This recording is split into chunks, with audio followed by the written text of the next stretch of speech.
तो भाई ये मिल गई माँ जी। चले माँ जी फिर।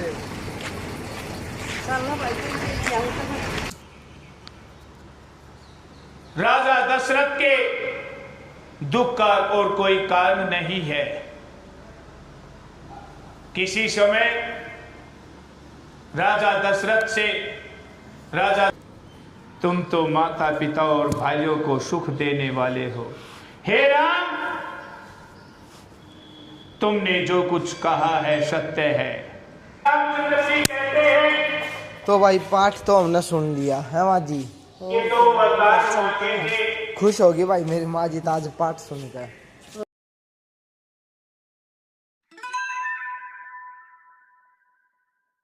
सो hello guys, welcome back to my new vlog. तो भाई अभी मैं जा रहा हूँ अपना बाबा श्याम जी के मंदिर में। उधर भाई पाठ होता है ना अपना, तो अभी ये रामायण का पाठ है तो उसके लिए ही जा रहे हैं। माँ जी जा रखे भाई प्लाट में से माँ जी को बिठाते फिर चलते हैं। माँ जी तो भाई मिल ही नहीं प्लाट में, अभी मैं प्लाट में ही आ रखा हूँ। यहाँ पे तो माँ जी मिली नहीं, तो चलो खैर अब हम अपना खुद ही चलते हैं। तो भाई ये मिल गई माँ जी। चले माँ जी फिर। वही क्या रखे करोगे जल्दी दिया भाई, ये ढूंढ दी है मैंने माँ जी, भी बैठ जाती है। चलो अब फिर भाई अपना चलते हैं और मंदिर में। राजा दशरथ के दुख का और कोई कारण नहीं है। किसी समय राजा दशरथ ने मुझे 2 वरदान धरोहर के रूप में दिए थे। अवसर जान करके मैंने उनको अब मांग लिया है।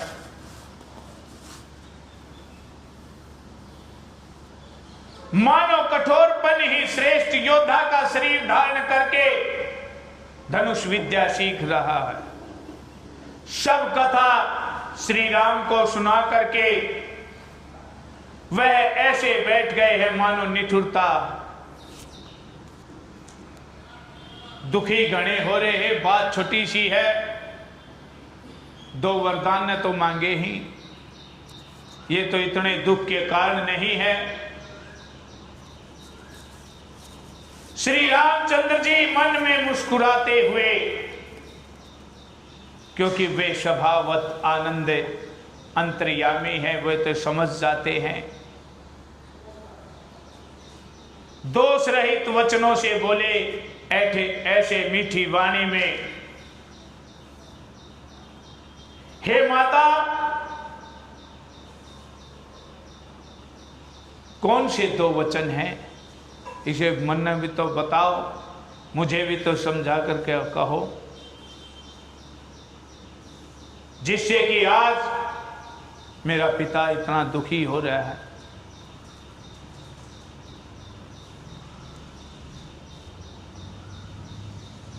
महारानी कैकेयी कहने लगी,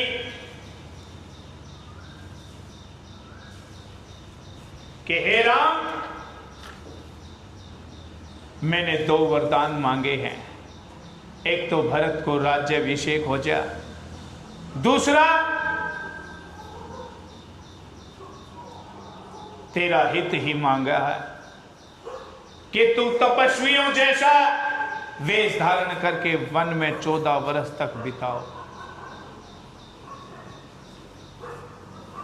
ऐसी बातें सुन करके राम बड़ा प्रसन्न हुआ।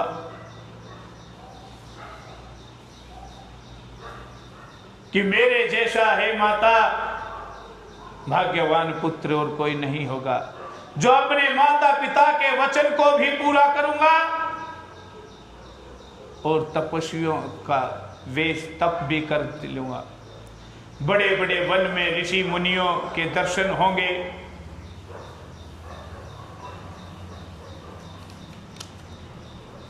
हे माता, संतोष देने वाला पुत्र वही है जो माता पिता की आज्ञा पा करके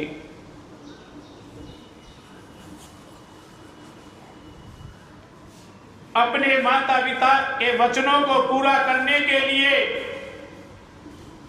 खरा उतर जाए, चाहे भले ही सब कुछ गंवाना पड़े। मैं तो बड़ा भाग्यशाली हूं माता,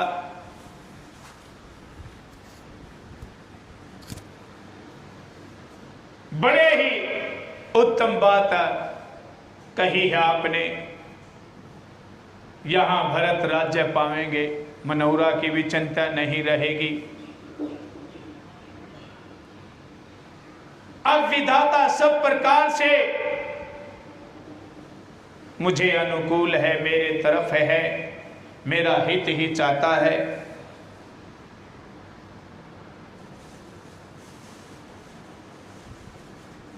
इतने कार्य से भी वन न जाऊं तो मुझ जैसा मूर्ख और कौन होगा, जो कल्प वृक्ष को छोड़ करके रेगिस्तान में हरियाली चाहता हो, अमृत को छोड़ करके विष को मांगता हो। ऐसा मौका बार बार नहीं आएगा माता, मैं इस शुभ अवसर को नहीं चूकूंगा।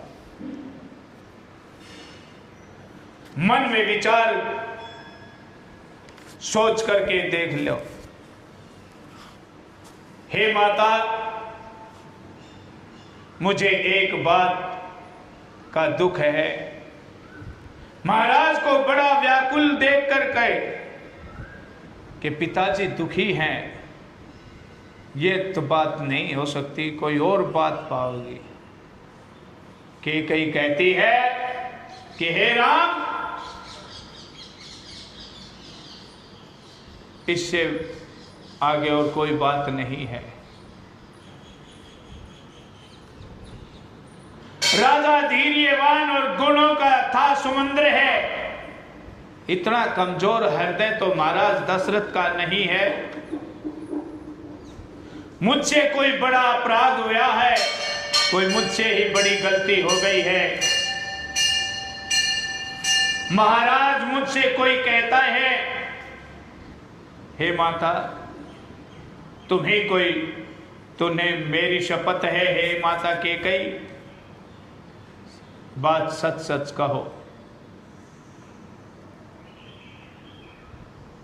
श्री राम का वचन स्वभावत सरल है और निर्मल है। जो भी उस कुमति के अति कुटिल कर जाना जाता है।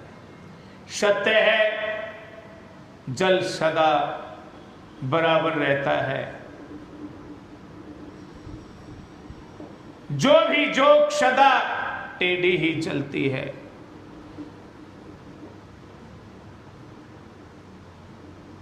श्री राम का रुख देख करके रानी प्रसन्न हुई। रानी ने यो भय था कदे मना कर दे कि मैं वन में क्यों जाऊं।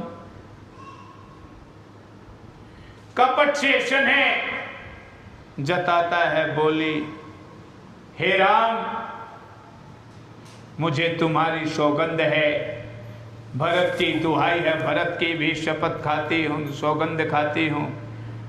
मैं राजा के अन्य दुख का कारण नहीं जानती। तुम्हें अपराधे जो गुण ही ताता, जननी जनक बंधु सुख दाता। राम सत्य सब जो कछु कया हूँ, राम पितु से वचन उछाहु। राम सिया राम जय जय राम। राम सिया राम जय जय राम। हे तात, तुम अपराध के योग्य नहीं हो। तुम तो माता पिता और भाइयों को सुख देने वाले हो। हे राम, तुमने जो कुछ कहा है सत्य है। तुम्हारी माता पिता के वचनों के परम प्रीति है। अब तुम पिता को समझा करके कह दो, जिसे बुढ़ापे में इनसे अपराध न होवे। राजा के जितने भी पुण्य प्रताप हैं, तुम्हारे जैसे पुत्र हुए हैं, बड़े पुण्य किए थे, अच्छे कर्म किए थे, जो हे राम, राजा दशरथ को तुम जैसा पुत्र प्राप्त हुआ है। उस पुण्य का निरादर करना योग्य नहीं है। उस कुमुखी कुबुद्धे के वचन कैसे अच्छे लगते। जैसे मगध देश के बीच में गया आदि तीर्थ, राम को कैकेयी के वचन कैसे अच्छे लगते हैं। जैसे गंगा में मिलकर के कर्म नाश हो जाता है, जल जाता है। इतने में राजा दशरथ जी की मूर्छा चली गई। राम का स्मरण करते हुए फिर उठते हैं, करवट बदलते हैं। सुमंत जी राजा दशरथ का सिर को अपने गोडे में रखते हैं। राम के अनुसार ही विनय किया। राम ने हाथ जोड़ करके विनती करते हैं। जब राजा ने सुना कि राम पधारे हैं, सुमंत ने आंच तैसी राजा दशरथ के कानों में कहे कि हे महाराज, धीरज धरो, होश में आओ। प्रभु श्री रामचंद्र जी आए हैं, पधारे हैं, आंखें खोलकर देखो।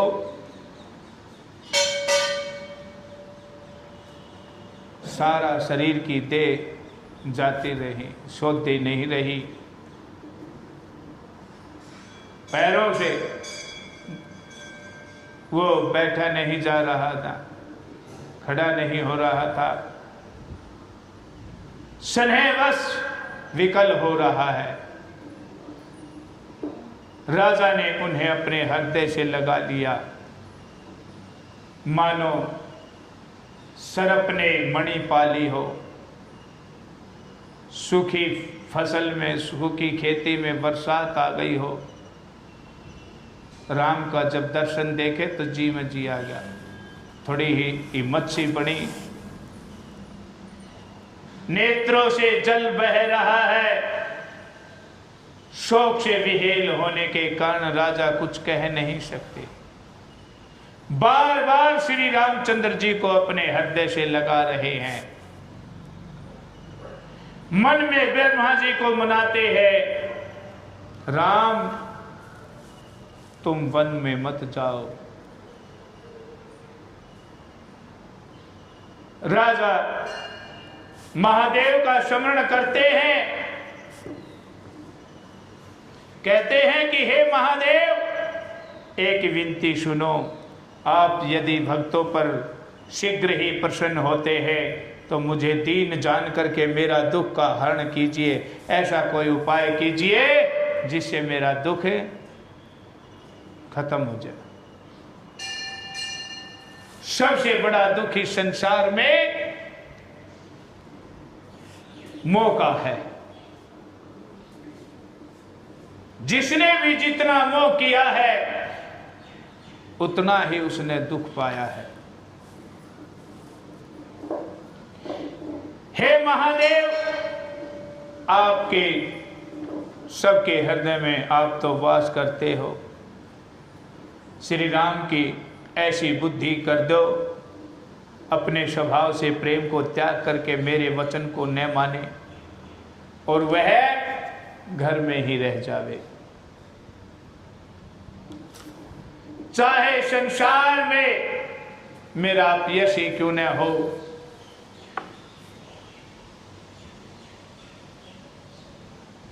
भले हो जावे सुयश। मेरा जितना भी मान सम्मान प्रतिष्ठा है सब खत्म हो जावे, चाहे मुझे नरक में भी क्यों न रहना पड़े। मैंने शरोक की इच्छा नहीं है। चाहे कितना भी बड़ा से बड़ा दुख हो, पर मेरे नेत्रों के सामने ही रही। राम मेरे नेत्रों से ओझल न हो, दूर न हो। राम राम। राजा मन में इस तरह से विचार करते हैं, अपने मन में, मुख से कुछ नहीं कहते, आवाज नहीं निकलती। उनका मन पीपल के पत्ते की तरह से कांप रहा है, शरीर डोल रहा है।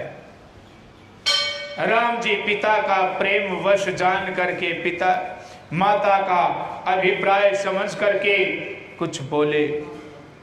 श्री रामचंद्र जी ने देश काल को विचार करके, अवसर अनुमान मान करके, क्षमा अनुसार विनती करके, शब्दों में, मीठे शब्दों में कहा कि हे पिताश्री, कुछ कहता हूं जिसे बचपन की ठिठाई जान करके क्षमा कीजिए।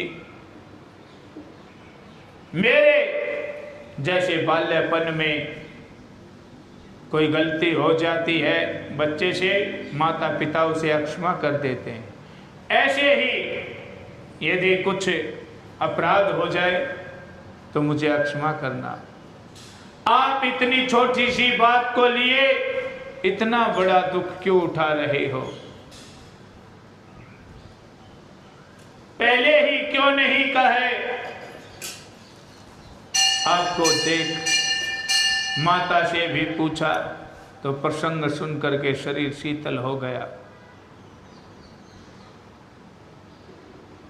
हे तात, इस समय मंगल का है, अच्छा अवसर है, सारा नगर उत्सव मना रहा है और आपका यह दशा देख करके मेरा मन भी दुखी हो रहा है। क्यों इस समय स्नेह बस सोच करके, विचार करके उसे त्याग दीजिए। आप खुश होइए, मुझे आज्ञा दीजिए। ऐसा कह करके राम जी का शरीर रोमांचित हो गया। धन्य जन्मू जग शीतलता सो, पिते ही प्रमोद चरित सुन जासु, चारि पदारते कर तलता के, प्रिय पितु माँ तु प्राण समझा के, आयुष पाली जन्म फल पाई, एहु बे गई हूँ रजाई, विदा मातु सन आवहु मांगी, चलहु बने ही बहुरी पग लागी। श्री राम ने कहा, हे महाराज, पुण्य कहने लगे संसार में उसी का जन्म लेना धन्य है जिसके चरित्र को सुन करके पिता को अति आनंद आता हो, एवं उस पिता को बड़ा आनंद आता हो जिसका पुत्र अच्छा काम करता है, कोई बड़ा पद प्राप्त हो जावे, गांव समाज में सारा उसका मान सम्मान करते हो, उस पिता को तो खुश होना चाहिए। धन्य है वो पिता। एक वो पिता होता है, दुखी तो उसे होना चाहिए जिसका रोज बालक लाना लियावे, उसी के हाथों में मानो चारों पदार्थ होते हैं उसके माता पिता के पास, जो खुद ऊंचा पद पे जावे और नाम माता पिता का होवे कि भाई किसका छोरा है यो, किसका बालक है यो, फलाना का हवा है, भाई बहुत बढ़िया काम करे।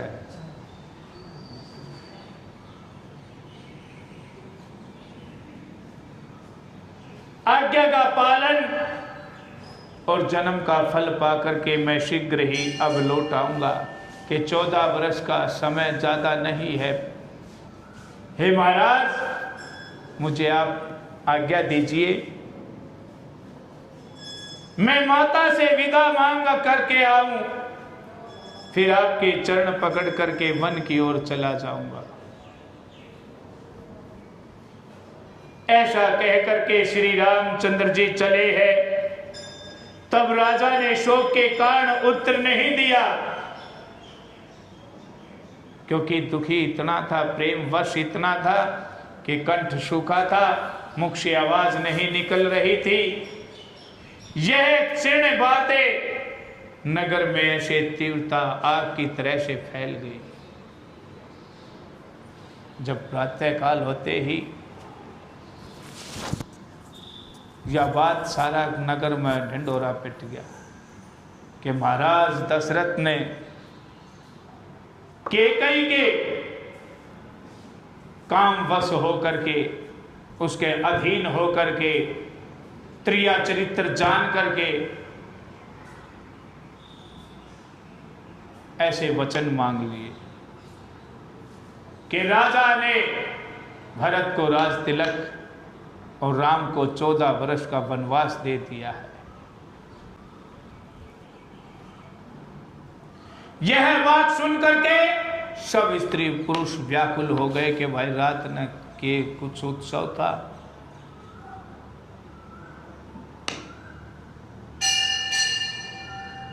जैसे ही दावा अग्नि देख करके लताएं वृक्ष व्याकुल हो जाते हैं कि आग को देख करके, भीषण गर्मी को देख करके वृक्ष जलने लगते हैं, उसका तप को सहन नहीं कर सकते। इसी प्रकार जो राम के राजा के हितैषी थे, स्त्री पुरुष नगर के अयोध्या के लोग लुगाई, वह इस बात को सुनते हैं तो दुखी, वह वही अपना माथा पीटने लगे। हाय नगर में क्या हो गया, यह तो बड़ी दुख की बात होगी भाई। किसी को धैर्य नहीं होता है, कोई किसी को नहीं सुनता, एक दूसरे के मुख की ओर देख रहे हैं, नेत्रों से आंसू बह रहे हैं, लोग रोते हैं, शोक हृदय में नहीं समाता। इतना दुख होया जैसे कोई मेहनत करके ऊंचाइयों की ओर चढ़ता है और लास्ट जब मंजिल की ओर पहुंचता है, मंजिल के बिल्कुल नजदीक पहुंच जाता है, फिर नीचे गिर जाता है। इतना दुखी हुआ, लोग कहने लगे कि क्या अच्छी विधि बनाई है विधाता ने, क्या सोच करके क्या दिखा दिया। कैकेयी ने सारा बना बनाया काम बिगाड़ दिया है। यह कहकर कैकेयी को गाली देने लगे और कहते हैं इसने छाए हुए घर पर के बसा बुसाया घर उजाड़ दिया है, आग लगा दी है। यह तो अपने हाथों ही अपनी आंखों को निकाल करके देखना चाहती है, अमृत को फेंक करके विष को चखना चाहती है। यह कुटिल कैकेयी रघुवंश रूपी बांस के बने हुए घर में आग लगा दी।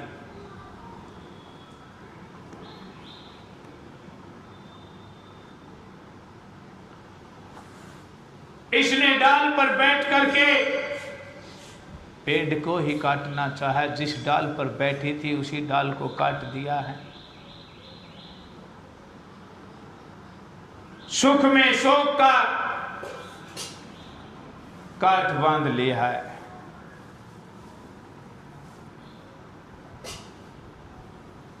पर कैया का बात जचती नहीं, मन को अच्छी नहीं लगती राम राम। क्योंकि कई सोचते थे कि कैकेयी ने तो राम से बड़ा प्रेम था, कैकेयी ने यह बात किस प्रकार से राम को वन जाने के लिए कहा। फिर इसने किस कारण से कुटिलता की, यह समझ नहीं आई, यह बात समझ में नहीं आ रही। कवि लोग ठीक कहते हैं, स्त्री जिस भाव को छिपाना चाहे वह सब प्रकार से अगम और अथाह ही रहता है। स्त्री का स्वभाव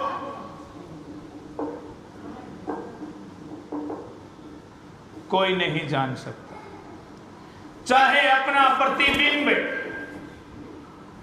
पकड़ा जा सके, लेकिन हे भाई स्त्री की गति नहीं जानी सकती,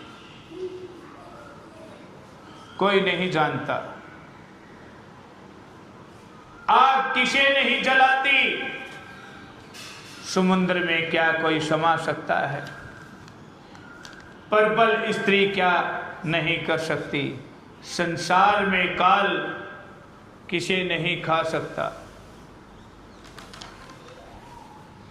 विधाता ने क्या सुना करके क्या सुना दिया, क्या दिखा करके क्या दिखा दिया।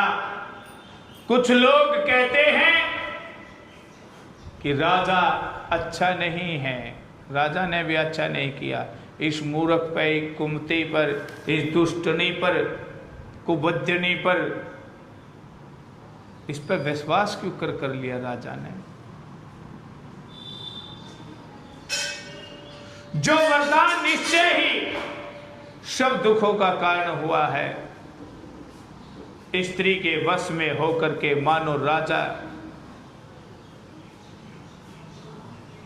का ज्ञान और गुण जाता रहा, परंतु धर्म की सर्वदा ही पहचाने वाले राजा का दोष नहीं देते। जो धर्मदार है, जो धारण करने वाले हैं,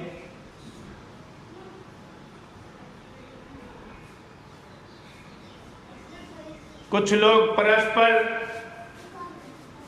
राजाओं का उदाहरण कहते हैं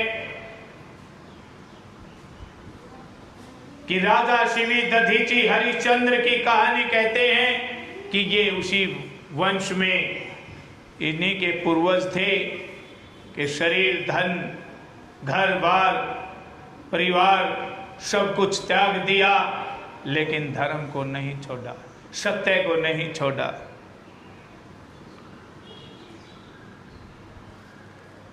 इस कार्य में भरत की सहमति बतलाते हैं। कोई भरत पर दोष तरह है कि भरत ने यह बात बनाई है।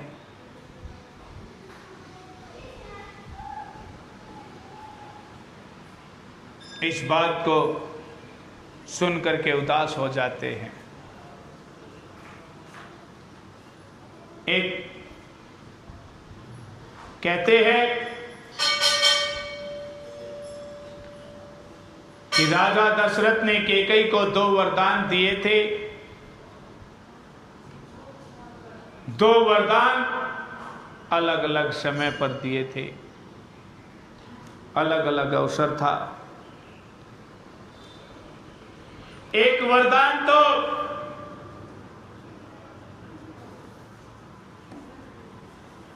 देवासुर संग्राम में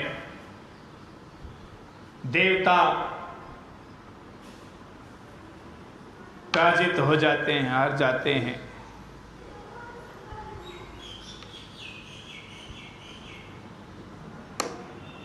उनकी सहायता करने के लिए राजा दशरथ जी युद्ध करने के लिए जाते हैं।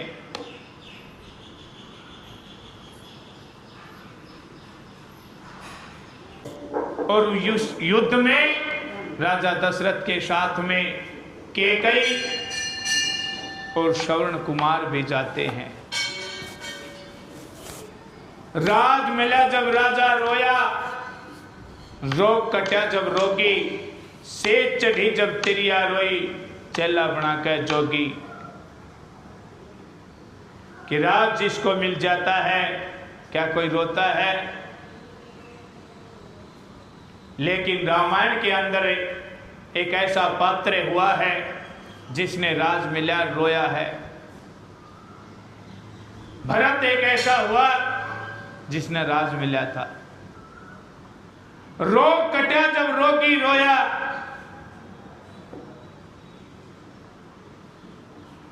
जिसका रोग कट जाता है क्या कोई रोता है? एक तो तकरीबन रोगी हैं, कोई गोड्या का है, कोई कमर का है, कोई क्या का है, कोई बीपी का है। क्या ये खत्म हो जाए तो क्या कोई दुखी होगा, रोएगा? सब खुश होंगे।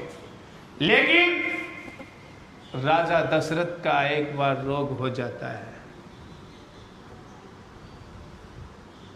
कहते हैं कि राजा दशरथ ने श्रवण कुमार को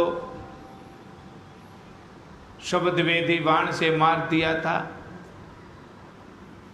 लेकिन वो शब्द वेदी बाण राजा दशरथ ने चलाना भी नहीं आया था। शब्द वेदी बाण वही लगता है जहां से शब्द ध्वनि उत्पन्न होती है। और ध्वनि कहां से होती थी? जल और गगरी के माध्यम से।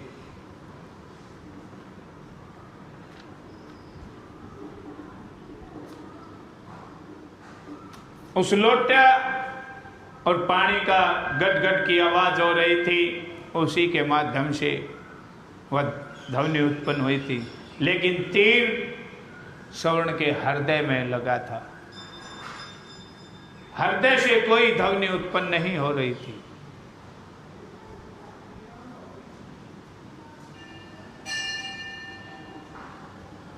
राजा दशरथ के एक भेद को जानता था श्रवण कुमार, जो देवासुर संग्राम में जब कैकेयी राजा दशरथ और श्रवण कुमार मामा भांजा थे, ऐसा रिश्ता था इनका। और सारथी बन करके श्रवण कुमार जी जाते हैं, बेहोश हो जाते हैं, मूर्छा हो जाती है। राजा दशरथ जी असुर कहते हैं कि हम स्त्रियों से युद्ध नहीं करते, क्योंकि कैकेयी भी युद्ध करना जानती थी। असुर उसको छोड़ देते हैं कि हम स्त्रियों से युद्ध नहीं लड़ते, हमारी भी मर्यादाएं है। पहले युद्ध की भी मर्यादा या करती तो कोई किससे हो पाए। बालक देखा न, गरीब ने देखा न, और क्या मैं देखा न। पहले अपनी अपनी एक सीमा होती थी, मर्यादाएं होती थी।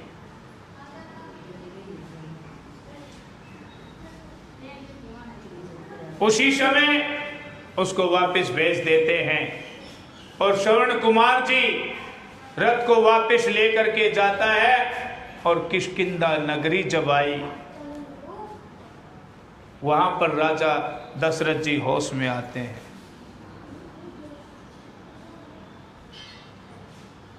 और किष्किंधा नगरी का राजा कौन था? बाली था।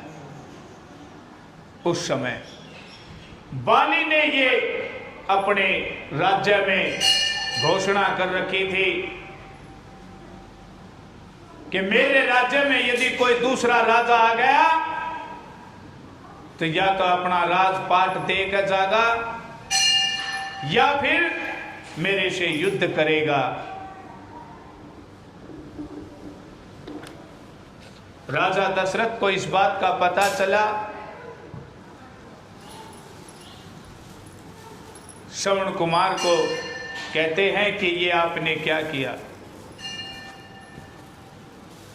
उसी समय बाली वहां पर आ जाता है और राजा दशरथ जी को कहते हैं कि हे महाराज, हे चक्रवर्ती सम्राट राजा दशरथ, या तो आप मुझसे युद्ध करें या फिर अपना राज दें।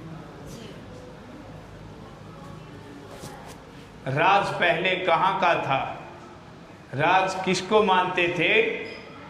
पहले मुकुट का राजा हुआ करता, जिसका सर पर ताज हो उसी का राज हो। आज कुर्सी का है, जो कुर्सी पर बैठ गया, सिंहासन पर बैठ गया, उसका राज है। अब राजा दशरथ ने अपना मुकुट बाली को एक धरोहर के रूप में रख दिया कि महाराज लड़ाई करने की तो मेरा में इतनी सामर्थ्य नहीं है, ले लेगा।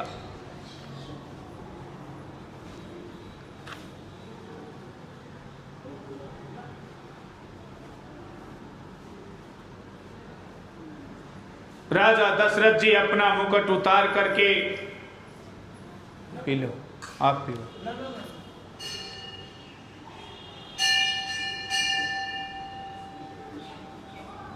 तीन ही इस बात को, इस रहस्य को जानते थे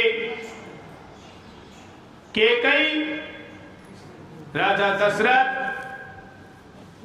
और थे। मुकुट वहां पर बाली के घर पर रख दिया। राजा दशरथ को भय था कि कहीं यो पता ना दे किसी आगे कि राजा दशरथ ने फलाना का घर न मुकुट धर रखा है, यो राजा पद पर योग्य नहीं है।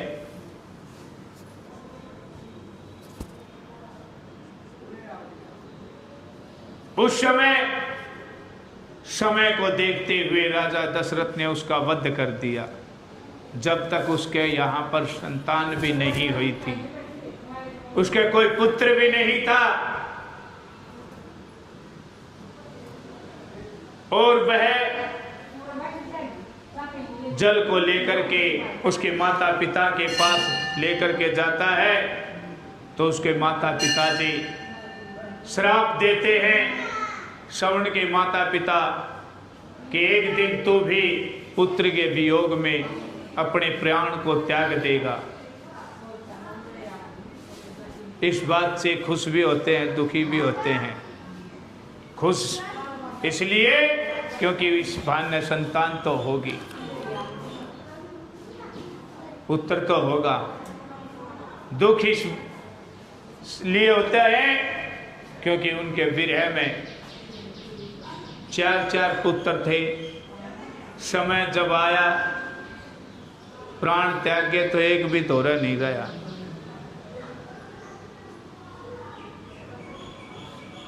जब श्री रामचंद्र जी इतने बड़े बलवान थे,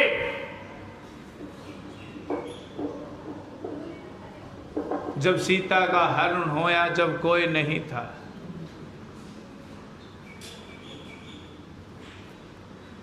रावण भी पूरा ब्रह्मांड पर अपना अधिकार जमा रहा था, देवता थे। जब लंका जली, जब रावण के पास भी कोई नहीं था। होनहार बलवान होती है, होने के लिए होती है। एक वरदान उस समय दिया था देवासुर संग्राम में। दूसरा वरदान, एक समय राजा का विषकंठा लेकर आता है और सोए 3 रात हो जाती है।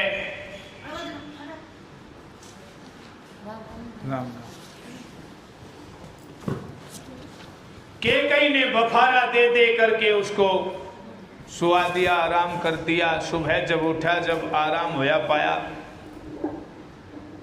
बोला ओहो रोग कट गया।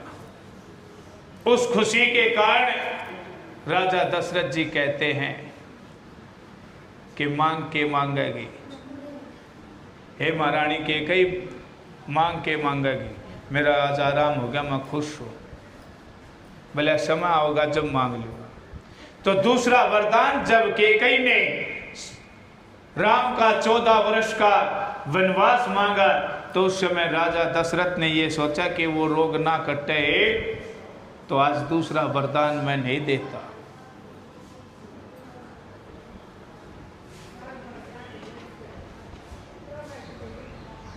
होनहार बलवान है,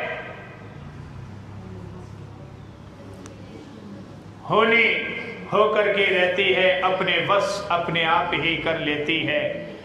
कोई अयोध्या के नगरवासी कोई किसी को दोषी ठहराता है, कोई किसी को दोषी ठहराता है। कोई कहे कि रानी का दोष है भाई, कोई कहता है राजा का दोष है कि राजा स्त्री के मोह में फंस करके इसके विश्वास करके 2 वचन देने को कह दिया। कोई कहता है कि भरत का भी इसमें हाथ पाओगा, भरत ने भी यह रहस्य है, लेकिन किसी का दोष नहीं है, उस होनी का दोष है। क्योंकि एक समय की बात है, वेद व्यास जी के सामने जन्मेजय, राजा जन्मेजय हुए थे।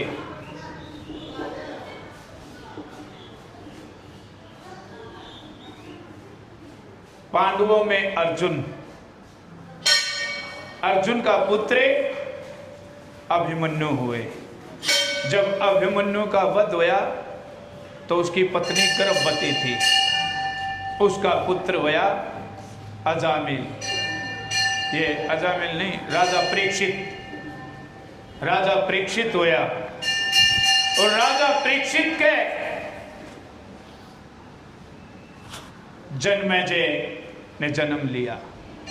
जन्मेजय वेद व्यास जी से मिलते हैं और वेद व्यास जी से कहते हैं कि हे महाराज, आप तो बड़े विद्वान थे, बड़े समझदार थे। उस समय श्री कृष्ण भी, कृपाचार्य भी, द्रोणाचार्य भी, धर्मराज युधिष्ठिर भी, पितामह भीष्म भी, सारे इतने बड़े बड़े विद्वान होते हुए भी इतना बड़ा युद्ध कैसे हो गया?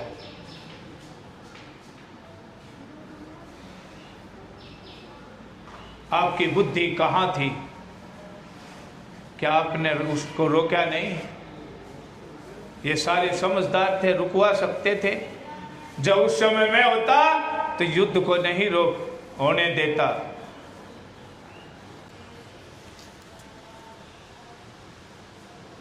वेद व्यास जी समझाते हैं, बोले महाराज जी आप गलत कहते हो।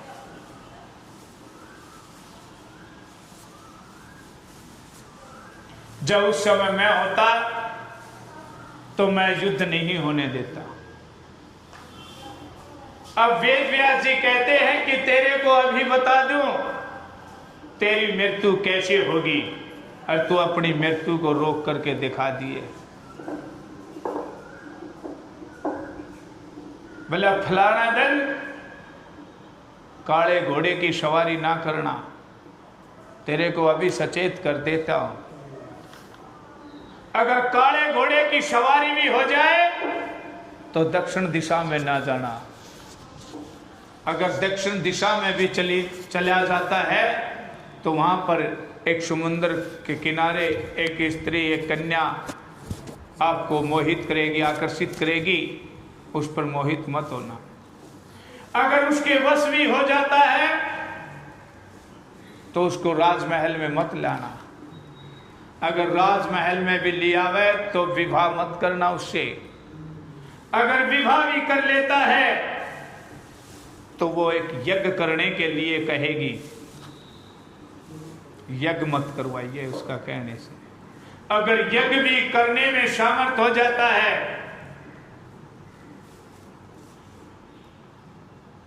तो कहती है कि बड़ा बूढ़ा पंडित लाइए, कदे जवान लियावे। उन जवान ब्राह्मणों की हत्या आपके हाथ से होगी और वो ब्रह्म हत्या का दोष आप पर लगेगा। उसी दोष के कारण आपकी मृत्यु होगी। इतना समझा दिया, सारा सचेत कर दिया। ये कोई बात हो जाती है तो कितना है, जब उल्टा लाग रहा हो तो कितना है विद्वान हो, कितना है बुद्धिमान हो, कितना है बलवान, वो अपने बस में कर लेता है। बुद्धि धरी की धरी रह जाते हैं। शाना बोले कह दे रहा तू तो बड़ा शाना था, तू यो काम कर गया, हो जाता है। विपरीत बुद्धि विनाश काले, जब बुद्धि फिर जाती है तो विनाश करवा देती है। एक आधा मूर्ख अच्छा काम कर जाते हैं कि भाई ये तो समझ, इसका तो भरोसा ही नहीं था, यो नू कर जा। तो राजा जन्मेजय उसको समझाते हैं कि महाराज आपने ठीक कराया, आपने मेरा मृत्यु का कारण बता दिया, लेकिन मैं आज से ये काम करना ही छोड़ दूंगा। उसने सोचा कि काला घोड़ा पर सवार नहीं करूंगा। काफी समय हो गया, समय बीत गया, राजा महाराजा भ्रमण करया बिना कह रहा हूँ आदत पड़ती है जिसने घूमण फिरण की सैर सपाटा, ये मंत्री ही घर ने थोड़ी रहे हैं, कदे किता ये तो दौरा पर रहे हैं। राजा था, सोचा चलो नगरी का भ्रमण करेंगे। उस दिन घुड़शाला में गया तो काल के वश समय की परिस्थिति के अनुसार कोई न भूरा न सफेद घोड़ा, सारा काला घोड़ा। उसने सोचा कि काला घोड़ा पर सवारी कर लेंगा, लेकिन दक्षिण दिशा में मना कराया था, हम उत्तर दिशा में जाएंगे। नगर से काफी दूर जाने के बाद घोड़ा ने हट कर ली। कुछ हट बताई हैं, राज हट, घोड़ा हट, बाल हट और त्रिया हट। ये अपने हट पा जा तो कर घोड़ा ने हट कर ली कि जा तो मैं तोड़ने जा, दक्षिण दिशा की ओर रुख कर लिया। वहां पर एक सुंदर कन्या